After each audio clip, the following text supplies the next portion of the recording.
Hello, everyone. My name is Yi Yang. I'm a software engineer in Pinterest. Pinterest is a visual discovery engine for finding ideas like recipes, home and style inspiration, and much, much more. With billions of pins on Pinterest, users will always find ideas to spark inspiration. Hopefully today, my talk will inspire you as well. In past 2 years GUI Summit, my colleagues have talked about Pinterest optimization work on Druid. Today, I'm going to go through 5 things in this presentation, and here they are.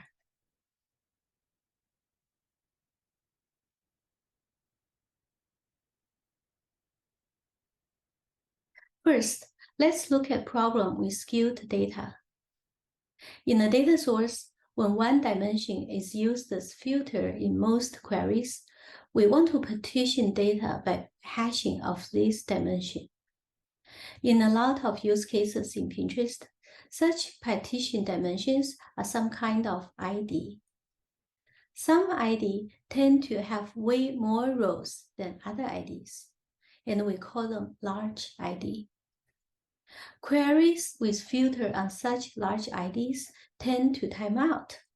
For example, even a simple query like this can time out. The reason is skewed data.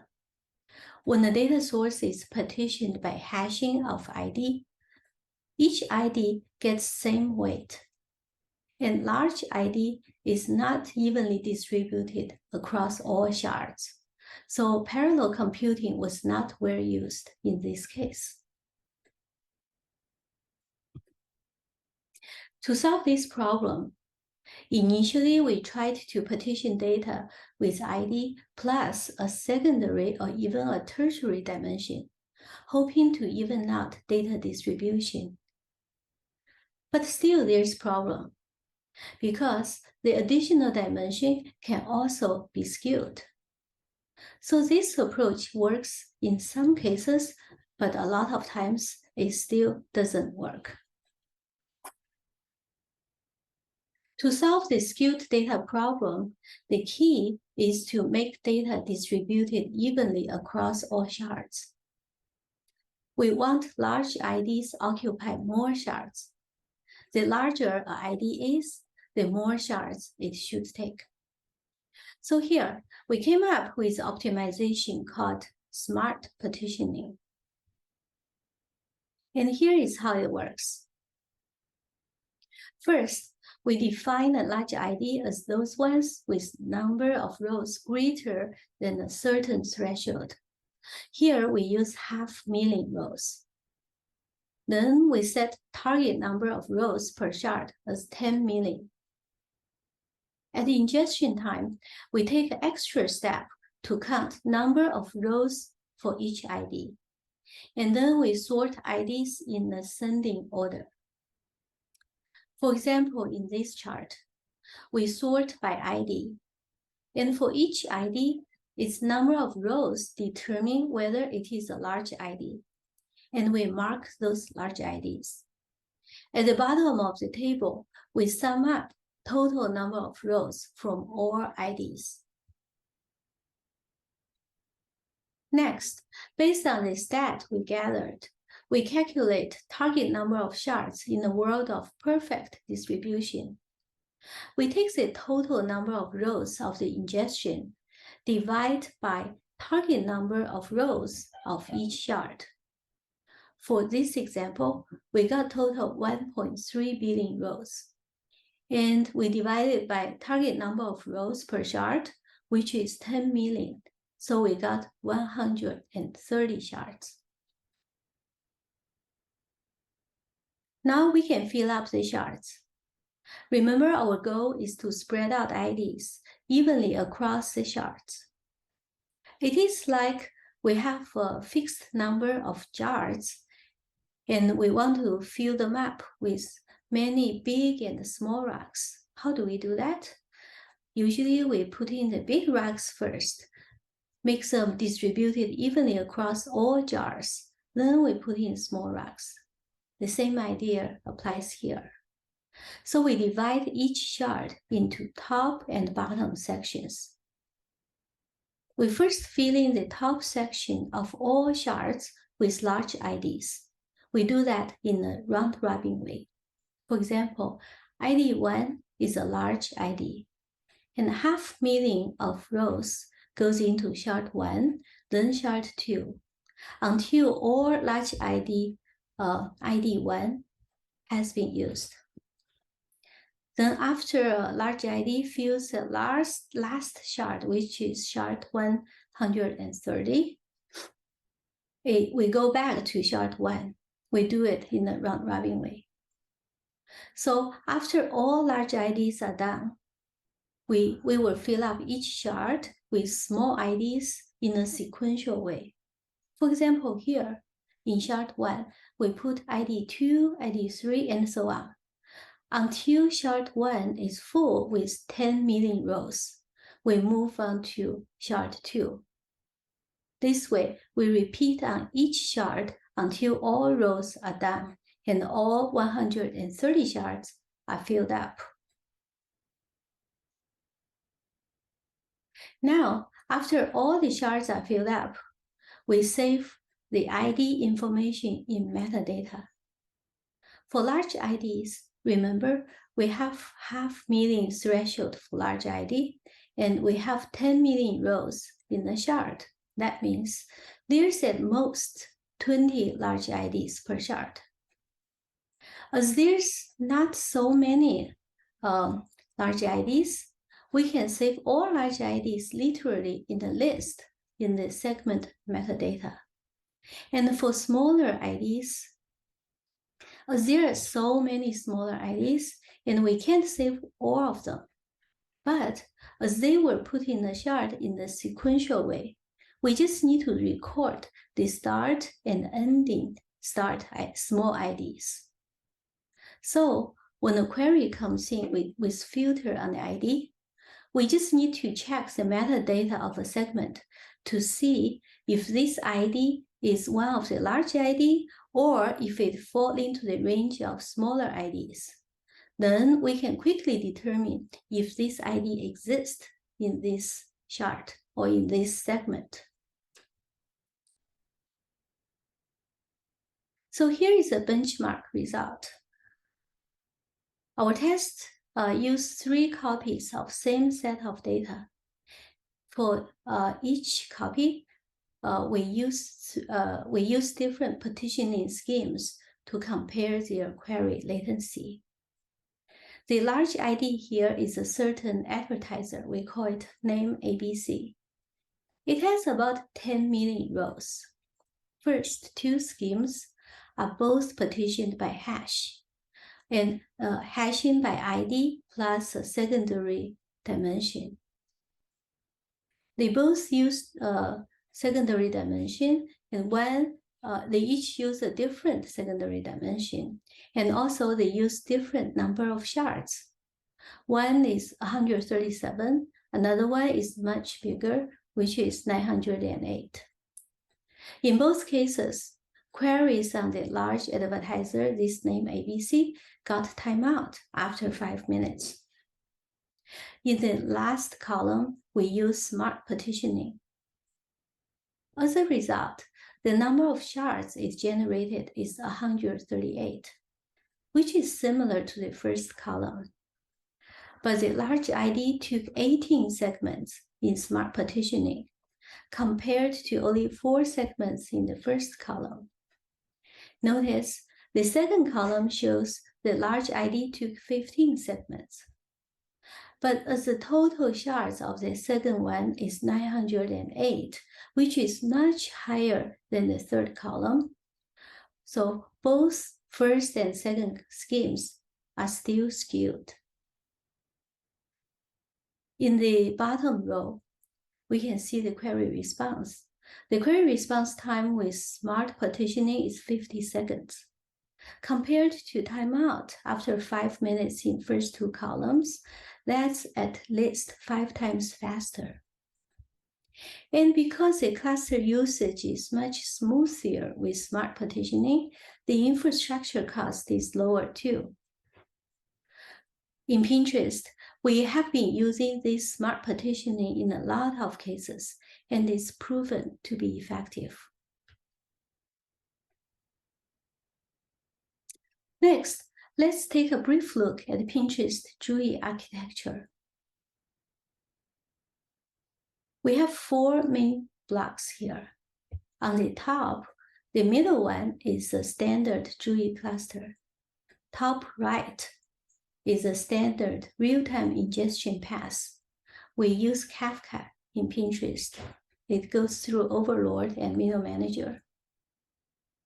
The top left block is batch ingestion. In Pinterest, we use Pinterest workflow to submit Hadoop and monitor Hadoop job status. At the end of Hadoop job, the workflow writes segment metadata directly into MySQL. This way, we bypass Overlord and Middle Manager, so we can easily integrate with Pinterest Hadoop cluster. At the bottom block, it's our proxy service called Archimage. Archimage is a Swift service. Our clients don't need to know about GUI broker. They just send their SQL queries to Archimage, and Archimage will forward the GUI queries to GUI broker. With Archimage service, we can provide a number of capabilities needed by Pinterest queries. One capability Archimage provides is dark read. So why do we need dark read?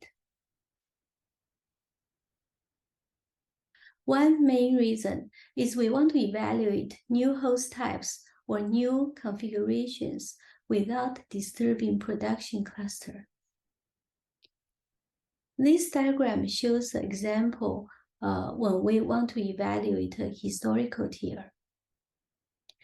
In the diagram, when we want to try out a new host type or new configuration for one historical tier, which is called tier old, we want to test with production traffic just to make sure the new host type or new configuration delivers expected performance latency performance. So we probably want to try multiple host types with different configurations before we can finalize with the ideal one. And we want to use production traffic, but we do not want to disturb the original production cluster. That's why we need dark read. It's also needed for cost-saving purpose. Like we want to use minimum hosts in the test cluster, and we want to avoid duplicating an entire production cluster. Here is how we do it. Our solution basically is to use Archimage service. In Archimage, the queries are labeled with query types when clients send over their queries. In this example, there are 3 query types sent to the Archimage. Each of them ends up querying one or more historical tiers. Here, we are interested in replacing the blue tier with the name tier old. From the diagram, we see it accepts Qt3, which is a query type 3. Notice this query type 3 can also be sent to other tiers. In Archimage, we have a mechanism to handle dark read by query types. So when dark read is turned on for Qt3, Archimage will do a fan out for all the client queries of Qt3 to a secondary Archimage. That is dark read traffic. In a secondary Archimage, which is usually a test cluster, it receives same QPS on Qt3 as in the production Archimage. Now, in the secondary cluster, with dark read traffic of Qt3 coming in, we can set up to test the new historical tier. Here, we deploy an archimage and we deploy a broker. Also, we need to deploy the new tier of historical as shown in yellow. For other historical tiers that takes in Qt3 queries, we also need to deploy them in order for tier new to receive same QPS as tier old. But we do use some special configuration to avoid replicating the production cluster. We use the same server priority configuration as in the secondary cluster as in the production cluster. For example, in the production cluster, broker has broker select tier equals to highest priority. And tier 2 has priority 10, and tier old has priority equals to -10. So the query will go to tier 2 first before queries tier old. So we do the same thing in the secondary cluster. We set the same server priority of the new tier new. This way, the tier new will get same QPS as in the production tier old. For the other tier, as we don't care about performance of queries goes to the tier other than the tier new, in this case, we don't care about query latency to tier 2. So we found a way to drop those queries.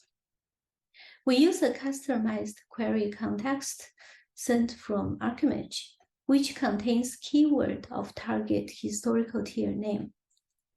Inside broker, only queries to the target historical servers are sent out, and the rest of the queries were dropped. This way, for those historical tier 2 in secondary cluster, we use cheap host types, and we only keep one copy of replica of data, since no real query will really reach tier 2 in this secondary cluster anyway.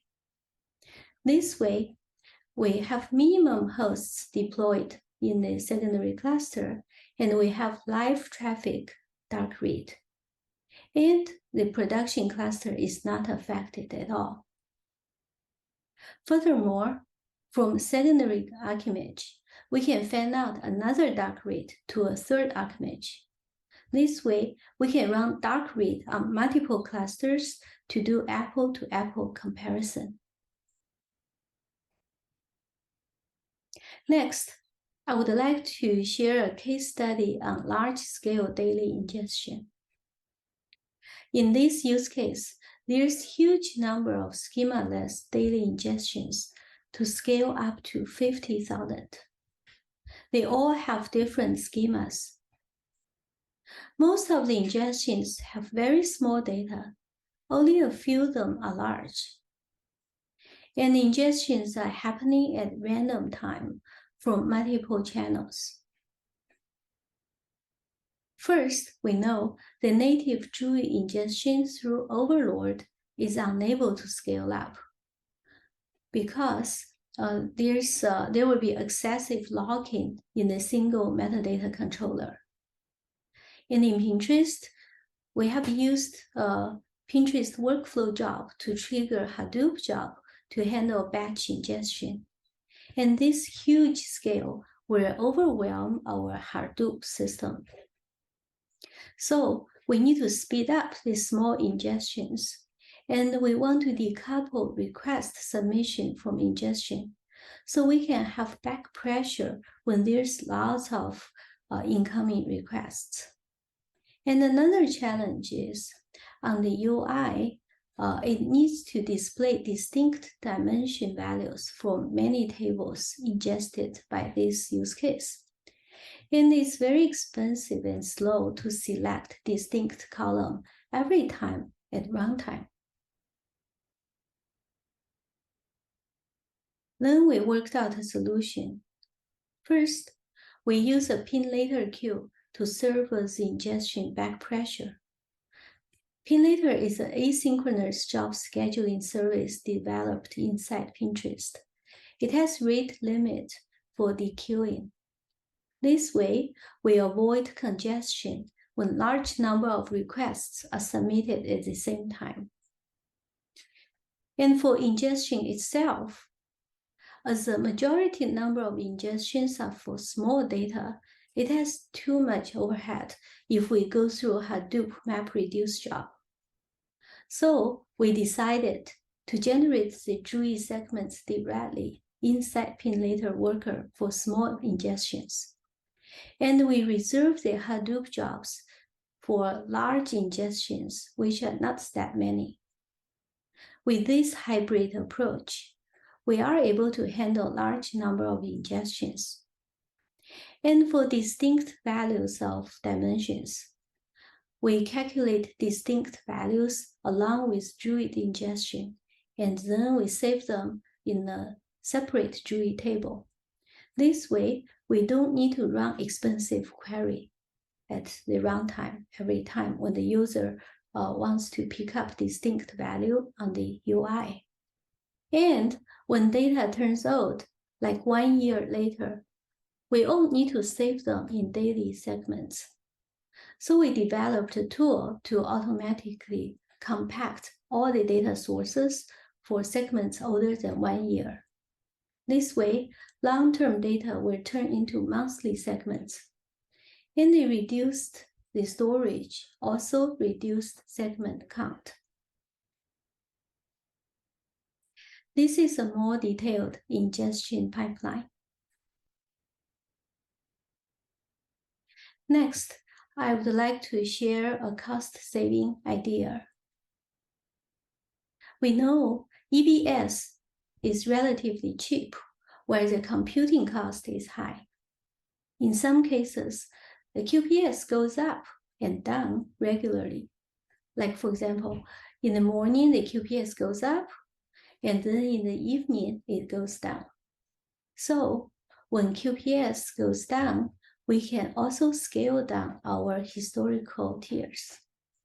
We can do that by giving back those historical hosts while retaining the EBS storage. Then, before QPS picks up in the morning, we can scale up hosts and reattach the EBS. And by the way, this is just the idea we are exploring.